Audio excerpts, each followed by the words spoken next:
paano mo nakita yung ito? Ayan, magandang tanong to. Since mayroon po akong 2 day off dati sa Singapore, Saturday, Sunday, para malabanan yung homesick, kailangan magkaroon ng activities during day off. So, nagigitara po ako. Pero hindi po ako marunong kumanta, Diara. Hilig ko yung musika, pero yung musika parang hindi hilig ako. Pero magaling ka mag-gitara. I saw you. Slightly, yes. Okay na, nag-i-strumming, nakita na Slight talaga lang po. nagigitara. Okay. Opo, yan. Doon ko po nakita yung poster ni Aubrey Miles na nakahawak siya ng product ng JC. Okay. Then, sabi ko sa sarili ko, ano kayo yung product na to?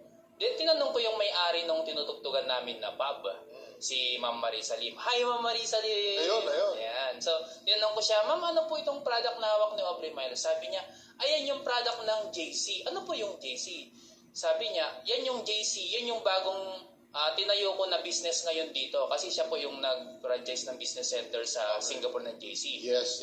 And then sabi ko, Ma'am Marisa, pwede ba ako dyan? Baka pwede naman ako dyan. Then sabi niya sa akin, sige, panoorin mo tong video na to para makikita mo kung paano yung kitaan. Then nagustuhan ko po siya. Ayun. So, out of boredom pala,